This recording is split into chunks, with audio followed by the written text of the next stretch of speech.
Au revoir le ski, c'est le thème du prochain débat à Péricip qui se déroulera le 5 décembre au CIP à Tramelan.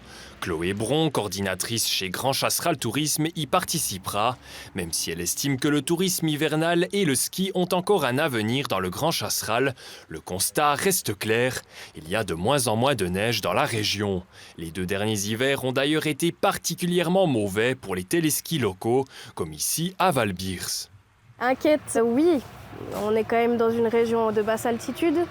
On peut de moins en moins être en concurrence avec les stations alpines, par exemple.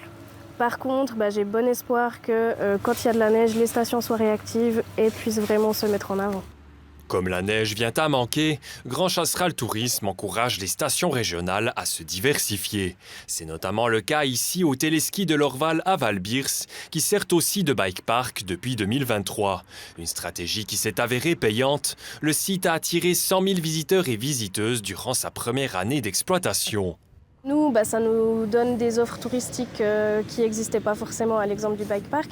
Par contre, c'est vrai que ces téléskis ne pourront pas, d'après moi, tous se développer en station 4 saisons ou développer de nouveaux projets ou de nouvelles installations. Donc, il faut voir comment on peut avancer avec ces stations. D'ailleurs, l'idée, c'est pas qu'il y ait 6 bike parks différents dans la région, ce serait contre-productif. Même sans piste de ski, Chloé Bron ne croit pas à la disparition du tourisme hivernal dans le Grand Chasseral.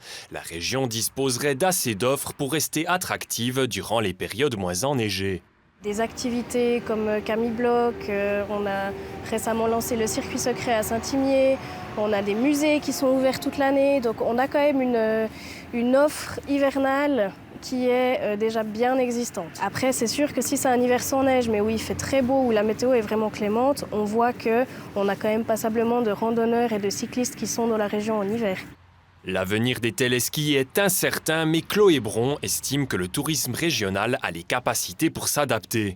2 projets de bike parks locaux sont d'ailleurs à l'étude, cette fois-ci du côté des Prés d'Orvin et des Savanières.